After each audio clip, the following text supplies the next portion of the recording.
If you remember, today we fly to Abu Simbel over the Nubian desert. I believe I'm attempting to record the largest man-made lake, or one of the largest man-made lakes. It's because they built a massive dam across the Nile about 111 metres in height. And that whitish bits are the sand, the darkish bits are the water, and the water sort of gets bigger that way. You probably have to edit most of this out. Bye now.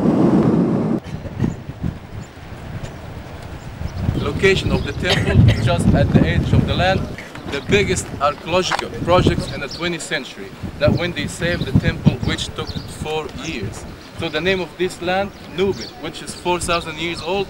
Nubit means gold and inhabited by Nubian. The most valuable products of this land, that gold, that most of the Sudanese and Egyptians in our history, they used to mine the gold from Nubit. That's why they call it the land of gold. See the beautiful painting, see the bronze color, the neck and the cartouche of Ramses II in front of his face. You see the royal name and first name. But if you take a while, focus on the picture, it seems like the picture is a chariot moving. This is the first animation picture. Ramses II wanted to show everyone Nubian how he's very powerful and attacking the enemy. And at the front, someone just raising his hand, putting his hand up, arm up, is asking to have a betty from King Ramses II, taking a pose. That's in front of the artist. Ramses II wanted to show through this picture just in order to prove how Ramses II is powerful. The same horse, the same king. But have a look to the symmetry. If this wall is one picture, see the symmetry? The chariot facing, one chariot facing this way, and that one facing this way. And in the middle, Ramses II is standing and fighting.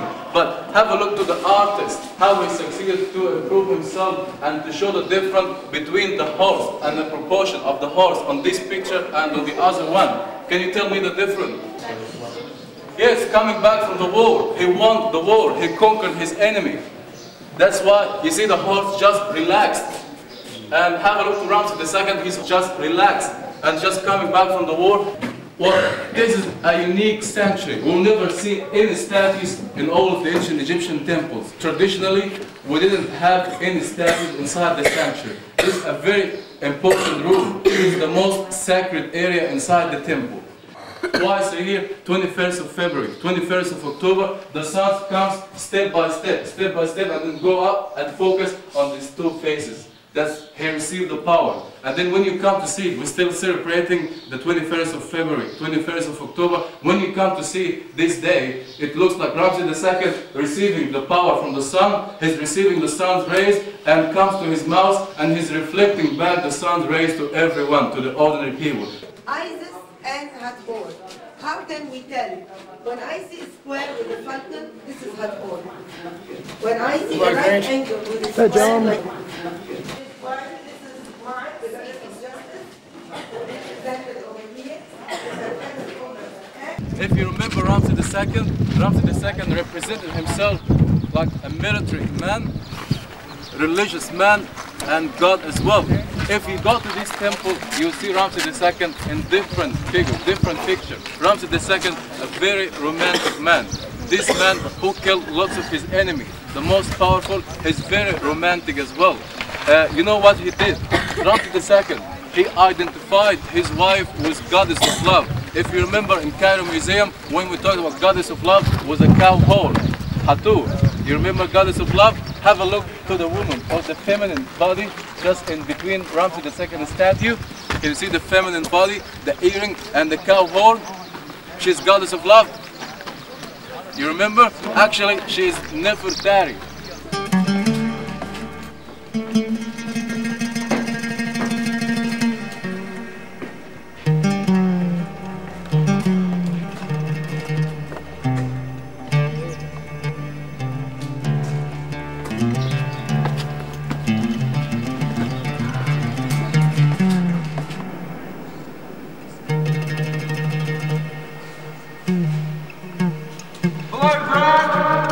John! We're still flying over that lake, and there's just an island in the middle of it. And the window on the aeroplane is filthy, which is not making the picture any better. This is a hotel in Aswan.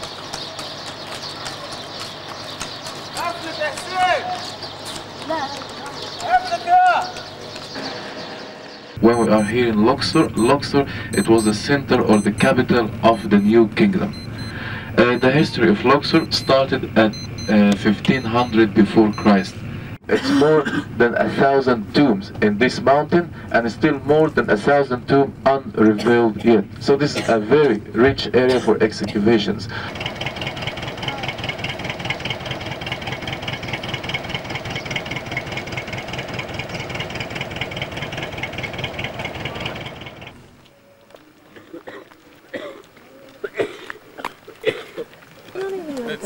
It's lovely this morning. There is.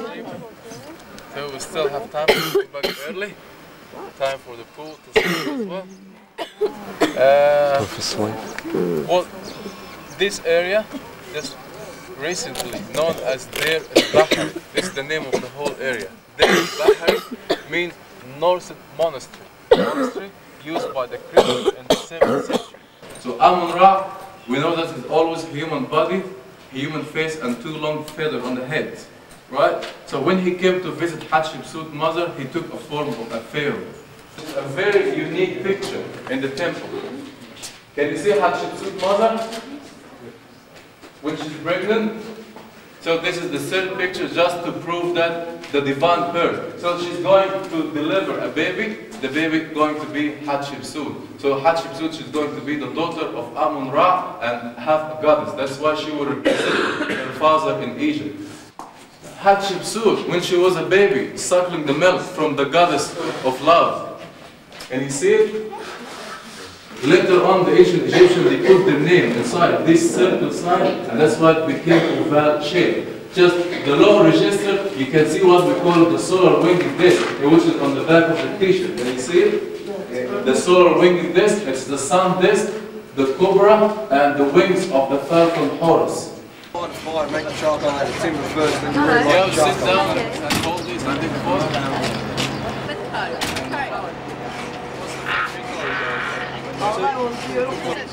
No, there's no shotting, just that. Way to go yesterday. Yeah, get those bubbles going.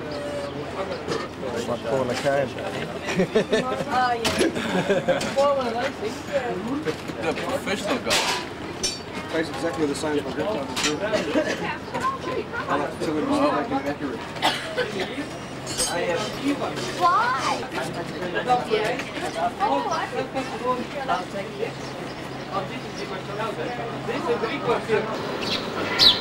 This is our hotel at Luxor.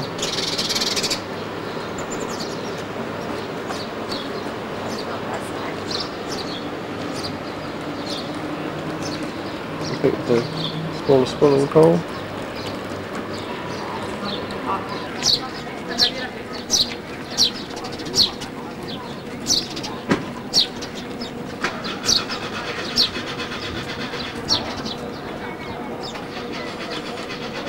The history of Luxor goes back to the time of the new kingdom.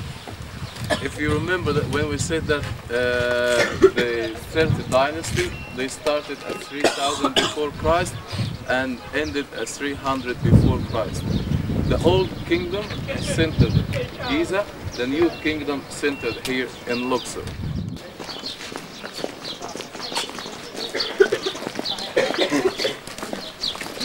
It's not only one temple, it's few temples. That's why we call it the Temples of Karnak, and the temple extended by most of the pharaohs.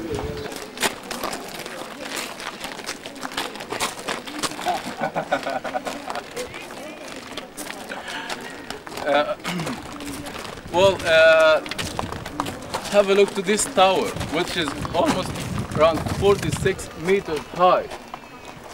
Actually, we wondered for a long time, how did the ancient Egyptians, how they reached this height of the building without using any modern equipment.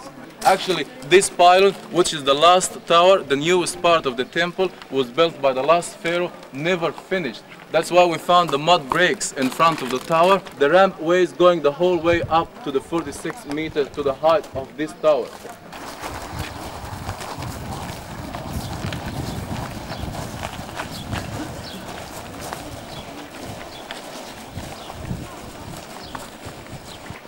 the pylon and the open yard, the colonnade and the sanctuary, which is the dark room over there. The open yard of this temple is dedicated, just decorated by all of these statues, which represent King Ramses III. Oh, you believe me that the whole temple painted from outside and inside as well, the whole column, it's 134 columns, the whole column painted with this gate covered by gold. This was the main beauty of the temple. And each pylon, 10 pylons, each pylon enclosed by huge gates covered by gold and beautiful colors from inside. And this is a one-room roof. So this room originally it was roof, and the roof painted as well like this cartouche, the yellow and the blue color. So this is Egypt, this is the Nile.